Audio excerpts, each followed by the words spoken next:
I always put it in perspective of same thing as fitness. There's good, better, and best. Yes. The only bad thing is when you don't do nothing at all. 100%. Right? 100%. If you just sat there and let me kick you, that would be bad. Yeah. Lights out. If you do something to protect yourself, it's better than nothing at all. 100%. 100%.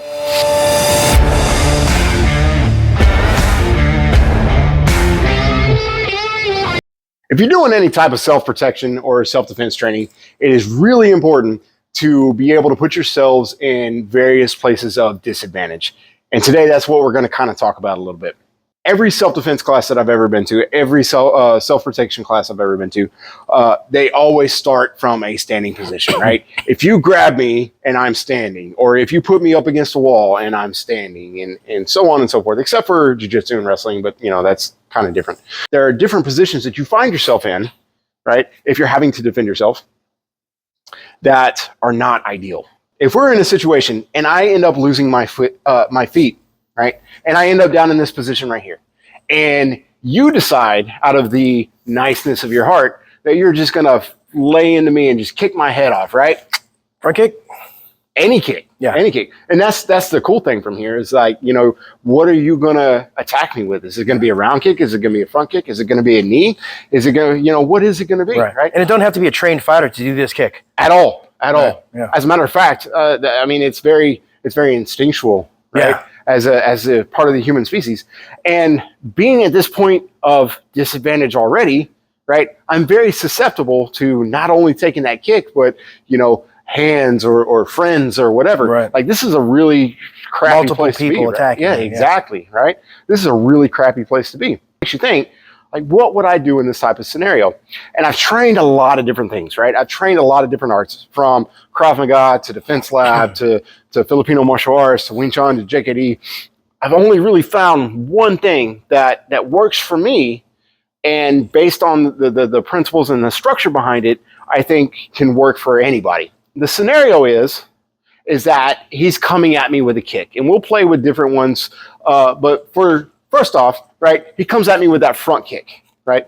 If I go with that natural reaction, that human instinct of trying to reach out to this, right, it's going to be a really bad type of scenario for me, right? Because I have fingers, I have arms.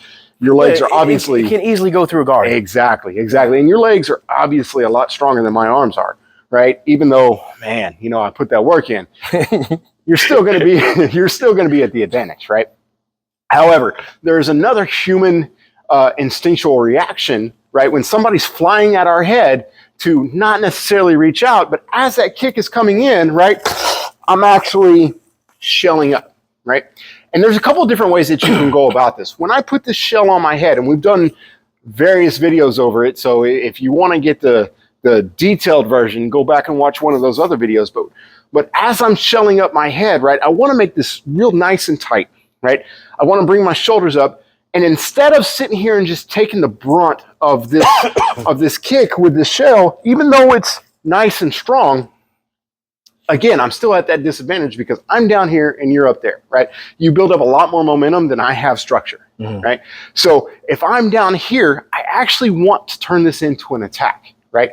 The elbows are there, the structure is there. As this kick is coming in, I'm actually going to attack down into this, right? Now, that brings me to the second part of this whole situation that we're doing, right? I don't want to stay here.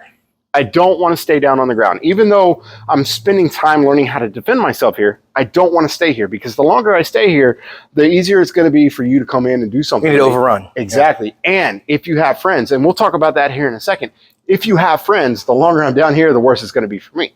So as this kick is coming in, I'm actually going to apply this. And from this position here, I actually want to latch onto you, right? I want to grab onto you some way. So if that kick comes in, right, as this is coming in, I'm actually following through with this. Yes. Yeah. Well, you see how the balance is going to... Exactly. You knock it off balance as soon as you make contact. As soon as I make contact with that, you're already off balance, and I'm just going to move in, and I'm going to use your body to actually stand up, right? Right.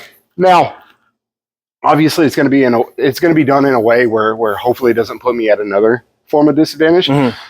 But it's kind of a give and take type thing. So when that kick comes in, I'm giving that, right? and then I'm using my movement, right, and using your body to stand up. Does that make sense? Yeah. You're as my momentum coming back, you're latching on Yes. to use it to come up. Yeah. Yes.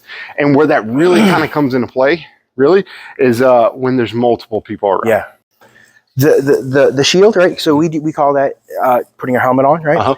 Multiple martial arts do similar thing. Yeah. Right? Because it works. It works very well.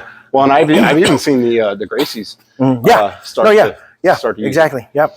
And when I started in Keysi a long time ago, and then kind of proceeded from there, there was a lot of ridicule over this motion and all that kind of stuff, and as there is with everything new, right? But then after so many years, you started seeing more people adopt, like the Krav guys were adopting it, the Gracies were adopting it, and you start seeing because there's so many martial arts that actually do this cover, right? They cover, right? I think what you're talking about as far as the Keysi, I'm not familiar with Keysi, but I've seen some of their videos with the movement of it, right? Yeah. I think that the whole movement is what people, from what I understand, is like, oh, the movement, it doesn't matter where you put it, as long as you have it on. Yes. Right? They're criticizing the movement of it, like you're making it into something. Right. But hey, it works. You're putting a helmet on, keeping your head safe. How's that bad? Exactly. And the way I learned it is you're protecting all the major knockout points of like your head. So you have the, obviously you have all this, you have this, you have the base of the head. And if you like, you break it down and you actually look into it, like every bit of that's being covered. Yeah. And of course you get the like, oh, well, I'll just kick you in the ribs and I'll kick you. But as you see, right, in this type of situation where my head is essentially on a silver platter, right, and you're just going to take it off essentially, and I'm able to come in and deal with that, Now, obviously, it's not 100% ideal, right? Still, even with your foot or with your leg going into there's going to be a little bit of pain there, right? It's going to be uncomfortable. However, with that structure, right, I'm able to take that and turn it into an attack rather than just a defense. So if whoever's watching, they may not have noticed, you're not just defending this kick. You're not just there and staying still, right? You're not just there. He's actually striking my foot, right? So meeting that force with another force, and not just absorbing the force from my kick. Yes, 100%.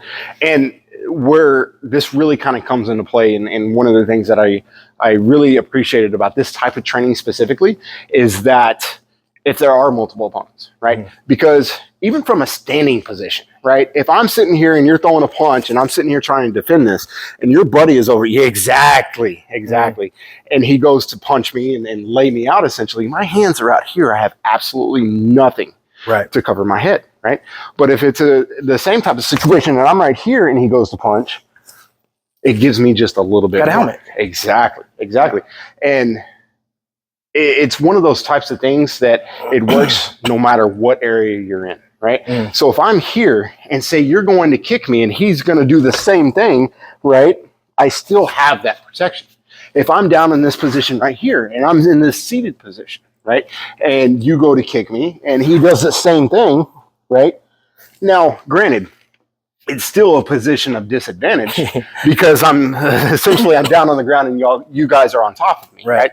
But I still have a little bit more protection to where I can start trying to move from there, right? You're using the tools with the worst situation. Exactly. And nothing is 100%, right? Nothing is going to, oh, you do this and you're guaranteed success. However, when you weigh it out, right? And I'm here and I have everything covered up and I'm taking damage, but there's also a protocol in place for like when I'm trying to get back up, right? Yeah. Yes, I'm taking damage, but if you weigh that against like if I'm here, right? And I have multiple people out, to me, there's really only one thing that makes sense there, right? And again, if I'm in this position here and you go in for that kick, right? And I'm here and your buddy is here, going back into that following up to where I'm here, it puts me in a position where I can start, again, going along with the game plan of trying to get back up, but I'm staying protected at the same time, right? And that's really what it's about. It's not about, oh, well, we do this and y'all do that. It's not about that, right? When it comes to training, you should be training for really bad situations, or else, you know, what are you doing? But at the same time, you should also be doing things that make sense. Right. Right. And keeping, you know, the home computer, so to speak, safe and keeping it turned on, that should be your goal. Yeah.